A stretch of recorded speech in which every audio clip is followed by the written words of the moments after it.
भारत का बंटवारा हमारी आजादी की सबसे कड़वी यादों में से एक है। 1947 के इस बंटवारे में लाखों लोग उजड़ गए, लाखों ने अपनी जान गंवाई और करोड़ों की जिंदगी हमेशा के लिए बदल गई।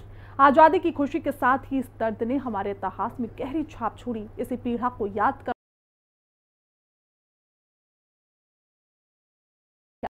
जिसमें देश के विभाजन के लिए जिन्ना और माउंटबेटन के साथ कांग्रेस को भी जिम्मेदार बताया गया।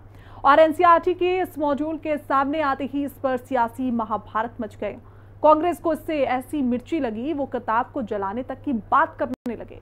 वहीं एआईएमआईएम के प्रमुख ओवैसी ने भी कहा कि बीजेपी और आरएसएस जब जब सरकार में आते हैं तब तब इतिहास बदलते हैं। बंटवारे पर मचे सियासी बवाल पर देखिए हिंदी खबर की स्पेशल रिपोर्ट। जिन्ना माउंटबेटन कांग्रेस, भारत विभाजन के 3 विलेन। कांग्रेस की गलती से टूटा भारत, एनसीईआरटी के फैसले पर गरमाई सियासत।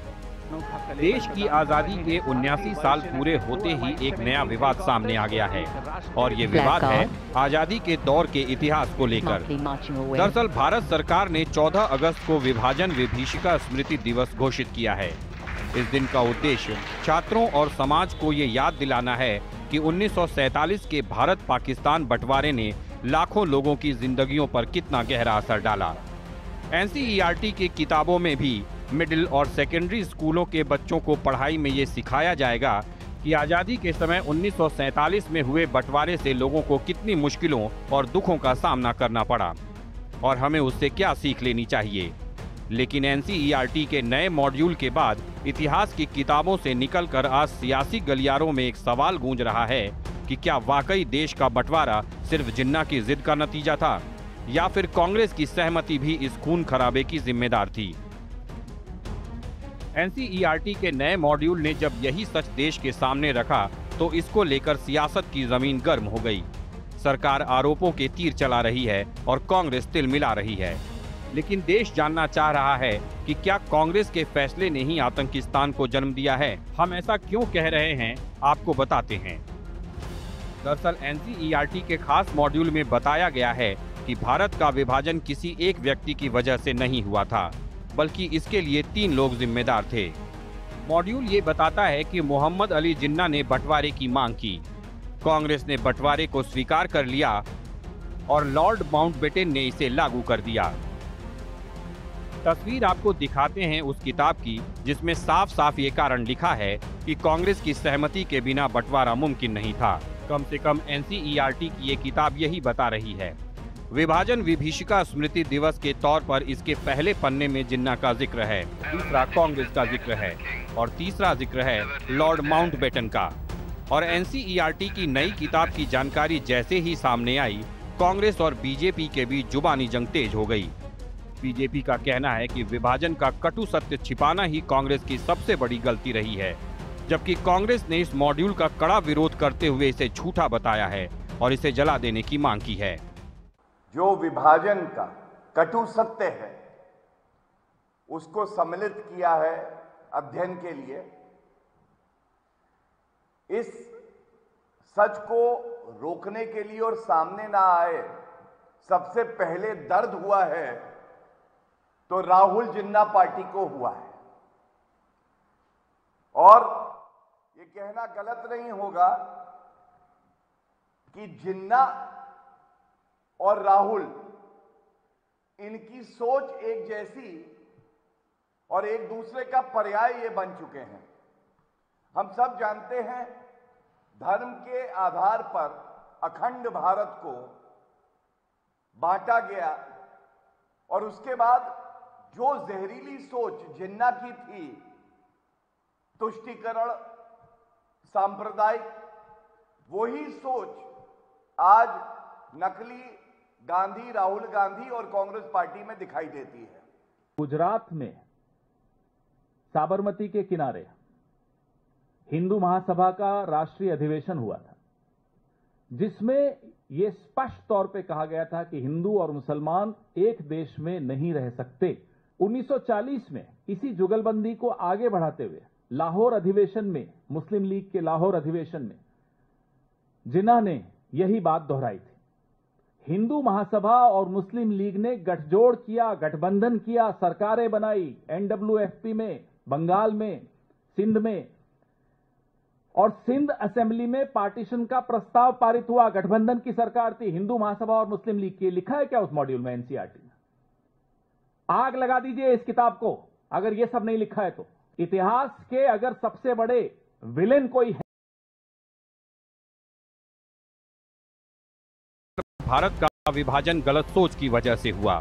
ब्रिटिश सरकार चाहती थी कि भारत आजाद तो हो लेकिन बटे नहीं। उन्होंने एक योजना बनाई थी जिसमें भारत को डोमिनियन स्टेटस देने की बात थी, यानी ब्रिटिश राजा केवल नाम के लिए भारत का प्रमुख रहता, लेकिन देश का असली प्रशासन भारतीयों के हाथ में होता। साथ ही अलग अलग प्रांतों को ये विकल्प दिया गया था कि वे इस डोमिनियन का हिस्सा बने या न बने, लेकिन कांग्रेस ने ये योजना ठुकरा दी। देश के बंटवारे से जुड़ा ये रेफरेंस 6ठी से लेकर 8वीं क्लास के लिए डिजाइन किए गए मॉड्यूल में विभाजन के अपराधी शीर्षक वाले खंड में दिया गया है। और एनसीईआरटी के इस नए मॉड्यूल में देश के पहले प्रधानमंत्री जवाहरलाल नेहरू के एक भाषण का अंश भी शामिल किया गया है, जिसमें नेहरू ने कहा था कि हम एक ऐसी स्थिति पर आ गए हैं जहां हमें या तो विभाजन को स्वीकार करना होगा या निरंतर संघर्ष और अराजकता का सामना करना होगा। बंटवारे के लिए जिम्मेदार ठहराए जा रहे माउंटबेटन भारत के आखिरी वाइसरॉय थे। उन्होंने कहा था, भारत का बंटवारा मैंने नहीं किया, ये भारतीय नेताओं ने खुद मंजूर किया और मेरा काम केवल इसे शांति से लागू करना था। जल्दबाजी की गलती मेरी थी, लेकिन इसके बाद हुई हिंसा की जिम्मेदारी भारतीयों की थी। महात्मा गांधी बंटवारे के खिलाफ थे। उन्होंने 9 जून 1947 को प्रार्थना सभा में कहा था कि अगर कांग्रेस बंटवारे को मानती है तो ये मेरी सलाह के खिलाफ होगा, लेकिन मैं इसका विरोध हिंसा या गुस्से से नहीं करूंगा। इसके बावजूद हालात ऐसे बने कि नेहरू और पटेल ने गृह युद्ध के डर से बंटवारे को स्वीकार कर लिया। महात्मा गांधी ने भी अपनी आपत्ति छोड़ दी और 14 जून 1947 को कांग्रेस कार्य समिति की बैठक में बाकी नेताओं को भी बंटवारे के लिए तैयार कर लिया। बंटवारे के लेख में कांग्रेस का नाम आते ही सियासी तलवारें खिंच गई हैं। कांग्रेस का कहना है कि एनसीईआरटी के मॉड्यूल में सच्चाई पूरी तरह नहीं बताई गई। भारतीय जनता पार्टी का फर्जी इतिहास है और इस विवाद में ओवैसी और आम आदमी पार्टी के सौरभ भारद्वाज भी कूद गए हैं, जिन्होंने कांग्रेस का बचाव तो नहीं किया लेकिन बीजेपी पर हमले जरूर किए। तो भारतीय जनता पार्टी का फर्जी इतिहास है। मैं तो आज आपके सामने पूरी एनसीईआरटी को चैलेंज करता हूँ, आ जाएं, अकेले मुझसे ही वाद विवाद कर लें किस तरह क्यों पार्टीशन आया, तभी बता देंगे क्या पार्टीशन के कारण थे। भाई आप हाथ में आज एनसीईआरटी आ गई है, जो चाहे छाप दो, झूठ, फर्जी, फरेब, इतिहास का ह नहीं, ई नहीं पता इनको, हिस्ट्री का एच नहीं पता इनको, तो अपना बोलते रहें जो बोलना है, इसका कोई मतलब थोड़ी है। आपको हर सब्जेक्ट को बिल्कुल भारतीय जनता पार्टी का मुखपत्र बना देना तो बनाइए। ये तो बीजेपी और संघ पता नहीं कब से बोलता चला आ रहा है। मैं बोलूंगा कि एनसीईआरटी में ये किताब को शामिल करना चाहिए, Muslims against partition by Shamsul Islam. शामिल करिए उस किताब में, पढ़ाइए कौन था। और ये बार बार जो झूठ बोला जाता है ना पार्टीशन के बारे में, अरे भाई उस वक्त कितने मुसलमानों को वोट डालने का इख्तियार था? 2 या 3% को भी नहीं था जो इनकम टैक्स दे सकता था, जिसके पास जमीन थी या कोई कंडीशंस थे। मोर देन 95%, 90% करीब मुसलमान वोट ही नहीं डाल सकते। ये तो पूरे एलिटिस्ट राजा रजवाड़े बोलिए या जमींदार बोलिए, उन लोगों को इख्तियार था।